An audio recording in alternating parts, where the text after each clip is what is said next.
전능하사 천지를 만드신 하나님 아버지를 내가 믿사오며 그 외아들 우리 주 예수 그리스도를 믿사오니 이는 성령으로 잉태하사 동정녀 마리아에게 나시고 본디오 빌라도에게 고난을 받으사 십자가에 못 박혀 죽으시고 장사한 지 사흘 만에 죽은 자 가운데서 다시 살아나시며 하늘에 오르사 전능하신 하나님 우편에 앉아 계시다가 저리로서 산자와 죽은 자를 심판하러 오시리라. 성령을 믿사오며 거룩한 공회와 성도가 서로 교통하는 것과 죄를 사하여 주시는 것과 몸이 다시 사는 것과 영원히 사는 것을 믿사옵나이다. 아멘. 찬송가 25장입니다. 찬송 25장입니다.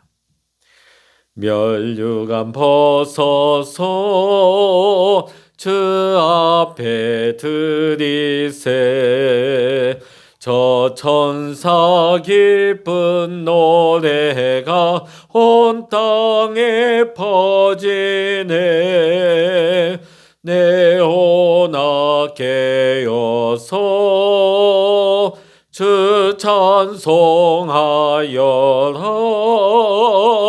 온 백성 죄를 속하신 만왕의 왕일세 멸류관 벗어서 주 앞에 드리세 그 손과 몸의 상처가 영광 중 빛나네 하늘의 천사도 그 영광 보고서 고난의 신비 알고자 늘 흠모합니다. 멸류관 벗어서 주 앞에 드리세 온 세상 전쟁 그치고 참 평화 오겠네 주 보좌 앞에서 온 백성 엎드려 그 한량 없는 영광을 늘 찬송합니다.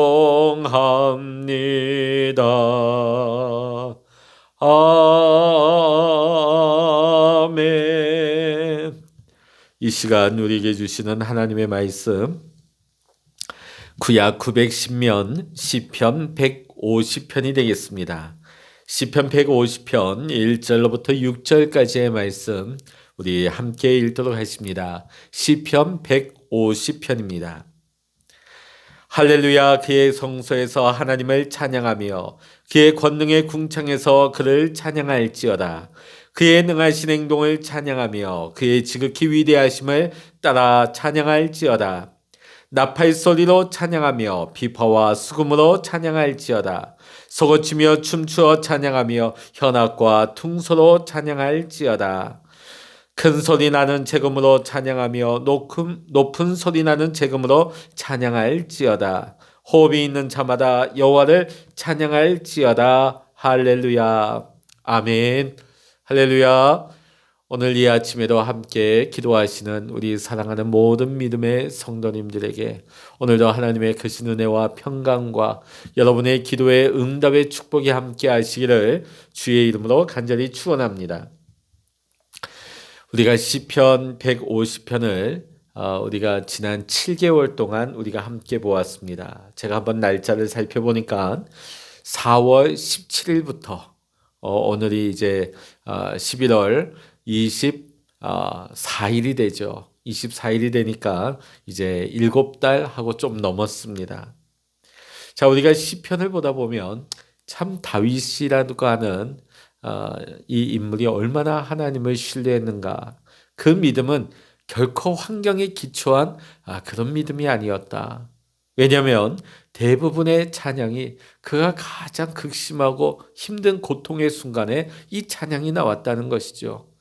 하나님을 진실로 믿고 하나님을 신뢰함이 없었다면 어떻게 그 고통의 그 한가운데서 하나님 앞에 기도하고 하나님 앞에 찬양할 수 있겠습니까? 하나님을 찬양하는 그 믿음, 그 능력이 다윗으로 하여금 그 고난의 시간을 돌파하게 하고 마침내 하나님의 큰 구원의 역사가, 하나님의 축복이 다윗의 삶에 크게 임하는 것을 우리는 보게 되었습니다. 오늘 이와 같이 우리 믿음의 성도님들에게도 오늘날 우리가 어렵고 힘든 과정을 지나고 있지만 우리가 이 가운데에서도 세상 사람들 어떻습니까? 에이, 기분 안 나서 노래 못 하겠네. 세상의 노래는 기분이 나야 하는 것입니다. 흥이 나야 하는 것이죠. 그러나 하나님을 찬양하는 것은 하나님을 신뢰하고 하나님을 경배함으로 어떤 상황과 어떤 환경, 처지 가운데서도 하나님을 찬양하고 하나님을 높일 수 있는 것입니다. 오늘 이 찬양의 은혜가, 찬양의 축복이 오늘 이 시간 우리 모든 믿음의 성도님들에게 함께 하시기를 주의 이름으로 간절히 축원합니다. 하나님을 가장 기쁘시게 해드리는 가장 좋은 방법은 찬양입니다. 반대로 사단이 가장 싫어하는 소리 또한 찬양일 것입니다. 그래서 이 찬양에는 능력이 있습니다. 우리가 잘 아는 바와 같이 사울이 악신에 들려서 그가 막 창을 던지고 귀신이 막 그 안에서 역사할 때에 다윗이 그 곁에서 수금을 타며 찬양했습니다. 수금을 타며 악기를 연주하며 찬양하는 순간에 사울을 괴롭히고 있던 악신이 떠나갔다고 말씀은 증거하고 있습니다. 사탄이 가장 듣기 싫어하는 소리가 찬양입니다. 그래서 찬양에는 능력이 역사하는 것입니다. 오늘 시편 150편은 어떻게 보면 시편 전체의 결론이 되는 아주 귀중한 말씀입니다. 오늘 150편은 우리가 왜 찬송을 해야 되는지, 또 찬송할 때 우리는 어떠한 자세로 하나님을 찬양을 해야 되는지 우리에게 잘 가르쳐주고 있는 말씀이 되는 것입니다. 자, 오늘 우리 1절의 말씀 다시 한번 읽어보십니다. 할렐루야, 그의 성소에서 하나님을 찬양하며 그의 권능의 궁창에서 그를 찬양할지어다. 아멘. 우리가 어디서 찬양해야 될까?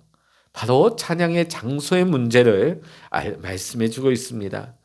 할렐루야, 그의 성소에서 하나님을 찬양하며. 하늘 아래 어디서나 하나님을 찬양하라는 말씀이죠. 이 찬양이라는 것은 어떤 예배당 안에서 어떤 우리가 특정한 장소에서만 하나님을 찬양하는 것이 아닙니다. 하나님이 임재하시는 곳, 하나님이 역사하시는 곳, 하늘 아래 모든 온 우주 전체가 하나님의 임재하는 장소요, 하나님이 역사하시고 하나님이 응답하시는 곳이죠. 그러기에 찬양에는 때와 장소가 따로 있을 수가 없습니다. 왜?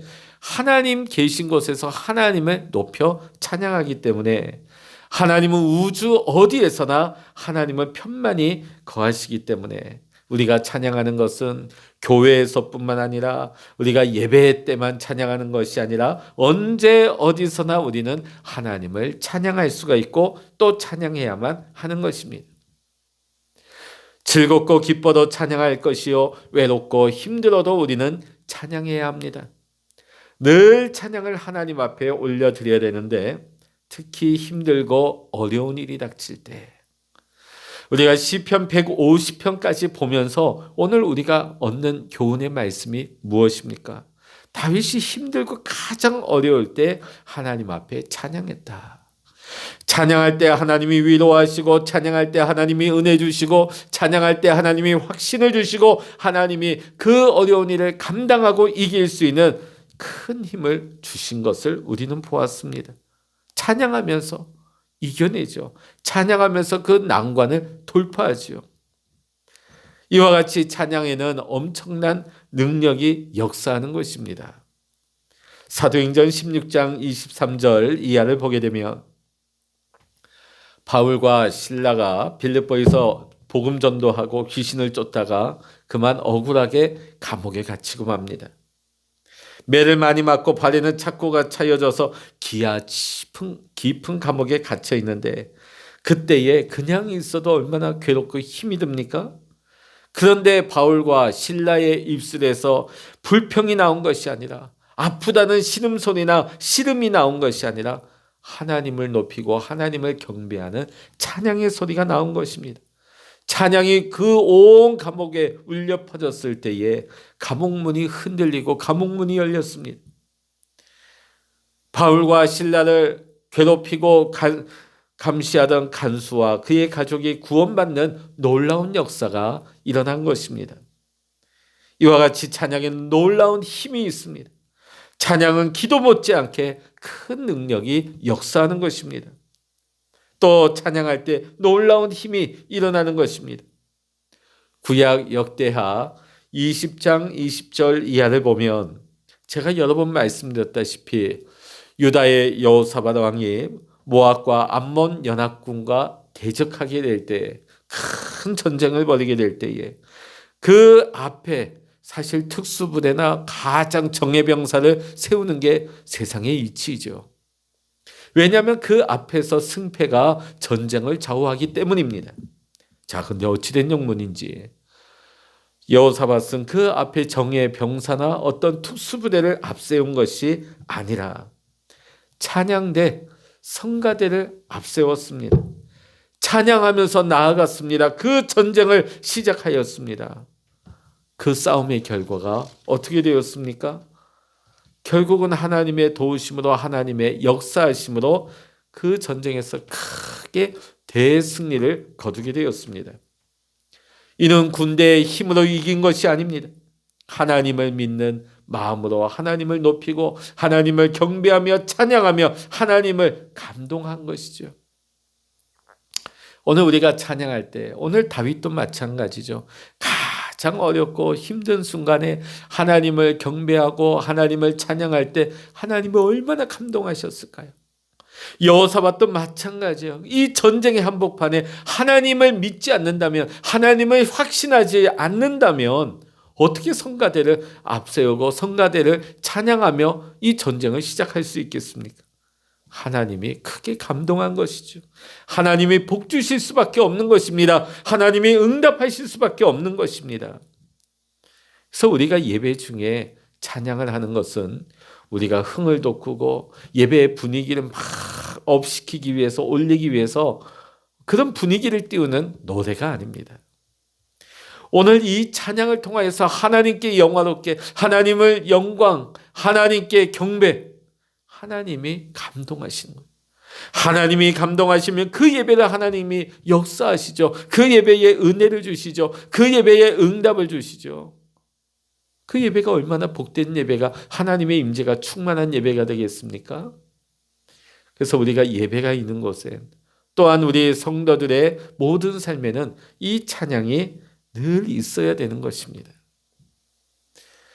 이와 같이 우리는 이 찬양의 힘, 찬양의 능력을 분명히 알고 우리의 삶 속에서 늘 찬양을 할 수 있는 우리 성도들이 되어야 할 것입니다. 특별히 어렵고 힘든 일이 생겼을 때 세상 노래는 어떻습니까? 서글프죠. 인생이 더럽죠. 내 감정에 호소하죠. 그러나 어렵고 힘든 일이 생길 때 우리는 이 찬양을 잊지 말아야 됩니다. 찬양이 곡조 붙은 기도가 아닙니까? 우리가 찬양할 때 하나님이 그 찬양할 때 임재하시고 그 찬양을 들으시고 그 찬양에 하나님 역사하시고 응답하여 주시는 것입니다. 오늘 우리 2절의 말씀 읽어보십니다. 그의 능하신 행동을 찬양하며 그의 지극히 위대하심을 따라 찬양할지어다. 아멘. 오늘 2절의 말씀 보면 우리가 누구를 무엇 때문에 찬양해야 되는가를 잘 보여주고 있는 말씀입니다. 오늘 2절의 말씀 보면 그를 위해 찬양하라고 했습니다. 그가 누구입니까? 당연히 하나님이시죠. 찬양이란 하나님께만 드리는 거예요. 찬양을 목사님께, 성도님께. 그래서 사실 우리가 성가대 찬양 어떤 때는 실수하고 틀릴 때도 있죠. 어떤 때는 불협화음이 날 때가 있습니다. 그러나 그것을 사람들의 귀에 들으라고 사람들에게 잘한다 하는 인정받기 위해서 부르는 것이 아닙니다. 하나님께 우리의 온 마음과 정성을 다해서 우리의 진심으로 순수한 마음에서 나를 낮추고 하나님을 높인다면 그 찬양은 최고의 찬양이 되는 것입니다.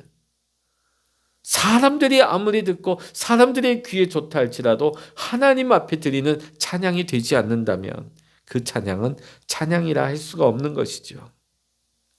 실력보다 음악성보다 더 중요한 것이 있다면 그 찬양 속에 들어있는 영성입니다. 그러기에 우리가 찬양하면서 늘 기억해야 되는 것은 하나님을 바라보며 하나님만 높이는, 하나님께 영광 돌리는 찬양이 되어야 한다는 사실입니다. 진짜 찬양의 실력은 어디에 있을까요? 영성에 있습니다. 영성이 있어요. 그래서 찬양은 곡조 있는 기도가 되는 것입니다. 우리가 찬양을 할 때에 기도하는 마음으로 드려야 합니다. 음을 틀리지 않는 것도 중요하지만 그 가사의 내용을 잘 마음에 새기고 음미하고 그 찬양의 가사를 고백하면서 하나님 앞에 영광 돌릴 때에 하나님의 크신 은혜가 우리 가운데 임하는 것입니다.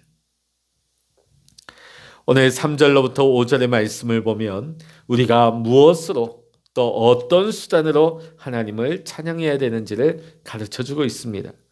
오늘 말씀을 보면 크게 세 가지 종류의 악기가 나오고 있습니다. 음악적인 용어를 쓴다면 관악기, 현악기, 타악기죠. 관악기가 뭡니까? 입으로 부는 거. 현악기, 줄을로 그 악기의 줄을 연주하는 것이고 타악기는 두들겨서 내는 그런 악기가 되겠죠. 다양한 악기를 가지고 다양한 소리로 하나님을 찬양하려는 것이죠. 뿐만 아니라 오늘 4절에 보면 소고치며 춤추어 찬양하라고 나와 있습니다. 모든 수단과 모든 방법을 동원해서 하나님을 찬양하라는 것이죠. 사무엘하 6장을 보면 법궤가 들어올 때에 다윗이 얼마나 기뻤는지 하나님을 찬양하며 어린아이같이 뛰면서 하나님을 찬양했어요. 춤추며 찬양을 하는데 옷이 벗어지는지도 모르고 오로지 하나님께 집중하고 하나님께 영광 돌리며 기쁨으로 찬양하다 보니까 옷이 벗어지는지도 모르는 거예요. 이 광경을 누가 보고 있었습니까? 다윗의 아내였던 미갈이 왕의 채신머리가 없이 체면도 없이 어떻게 저런 천한 행동을 할 수 있단 말인가? 편견을 가지고 부정적으로 평가를 내리죠. 그러나 오히려 하나님은 다윗을 기뻐하시고 미갈을 책망을 하십니다. 마지막 6절의 말씀 보십니다. 호흡이 있는 자마다 여호와를 찬양할지어다. 할렐루야. 오늘 이것이 150편 전체의 결론부가 됩니다. 그럼 누가 찬양을 해야 되는가? 하나님께. 호흡이 있는 자마다. 호흡이 있는 자마다. 노래 잘하는 자, 음악을 전공한 자, 목소리가 예쁜 사람이라고 말하지 않습니다. 누가? 호흡이 있는 자마다. 호흡이 있다는 것은 뭡니까? 한마디로 살아있는 사람 누구나 다 하나님을 찬양해야 된다는 것이죠. 세상에 찬양을 할 수 없는 사람은 하나밖에 없어요. 호흡이 없는 사람. 호흡이 없다는 것은 죽은 사람이죠. 심지어는 말을 잘 하지 못하는 언어의 장애를 가진 우리 장애인들도 하나님을 아름답게 찬양하는 것을 보면 더 아름답고 더 감동스럽습니다. 수화 찬양. 여러분도 보신 적이 있으시죠? 목문어 아름답게 표현하고 찬양하는데 얼마나 아름다운지요. 근데 유일하게 찬양할 수 없는 사람은 호흡이 없는 자예요. 죽은 사람은 하나님을 찬양할 수가 없는 것입니다. 여러분 목소리가 좀 나쁘면 어떻습니까? 음치면 어떻습니까? 우리가 어떤 상황, 어떤 처지에서도 내게 숨이 붙어 있는 한 우리는 찬양을 해야 되는 것입니다. 우리가 찬양을 할 수 있다는 것은 내가 살아있다는 증거고 하나님의 은혜를 잊고 있다는 것이죠. 얼마나 감사합니까? 얼마나 감사합니까? 찬양은 우리 믿는 모든 자들의 의무요, 특권이요, 축복이 되는 것입니다. 할렐루야. 아무쪼록 살아있는 한, 우리 모두가 호흡이 붙어있는 한 찬양을 멈추지 않는 여러분이 되기를 원합니다. 오늘 다윗이 우리에게 이 말씀을 우리에게 전하고 싶은 거예요. 내가 이렇게 어려운 환경 가운데서도, 내가 이런 깊은 고통 가운데서도 내가 하나님을 찬양했지 않느냐. 호흡이 있는 자들아, 살아있는 너희 모두야, 하나님을 찬양하여라. 너희의 가진 모든 것을, 모든 소리, 모든 몸짓을 통하여서 창조주 하나님, 나를 인도하시는 구원의 하나님을 찬양하여라. 이 말씀을 오늘 우리에게 호소하고 있는 것입니다. 우리가 찬양을, 하나님을 높이고 하나님을 경배하게 될 때 우리가 찬양의 능력, 찬양의 축복, 또 찬양을 통하여서 하나님과 교제하는 하늘의 기쁨을 맛보고 누릴 수 있는 우리 모든 믿음의 성도님들 되시기를 이 시간 주의 이름으로 간절히 축원합니다. 기도하시겠습니다. 할렐루야. 하나님 아버지 감사합니다. 지난 7개월 동안 우리가 이 새벽 시간마다 시편 150편까지 하나님 다윗의 그 신앙을 보게 하시고 그 신앙 가운데 하나님을 어떻게 찬양하고 기도했는지, 그 찬양과 기도를 하나님이 얼마나 기뻐하시고 그 삶을 축복하시고 은혜를 내리셨는지 우리는 7개월 동안 우리는 보았습니다.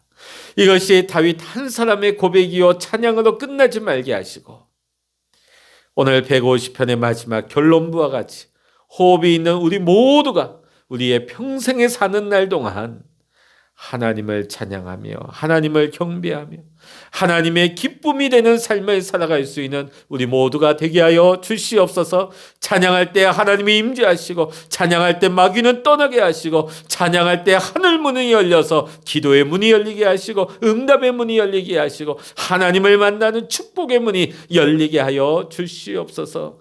하나님 아버지, 우리가 날마다 기도할 때 하나님 하늘 문을 여시고 응답하여 주시옵소서. 성령의 기름 부어주시고 하나님 날마다 기도의 골방에서 우리의 기도의 제목을 가지고 마음의 소원을 아뢰일 때마다 하나님 위로하여 주시고 소망을 주시고 하늘의 평강을 주시옵시고 하나님, 하나님의 비전, 하나님의 꿈을 주시어서 당장은 눈에 보이지 아니하고 때로는 어려운 일 가운데 하나님 앞에 나아가 기도할지라도 하나님, 우리의 믿음의 기도가 하나님 실제적인 믿음의 역사가 될 수 있도록 하나님 응답하여 주시옵소서. 모든 감사와 영광을 우리 주님께 올려드리며 우리 주 예수 그리스도의 이름으로 간절히 기도하옵나이다. 아멘.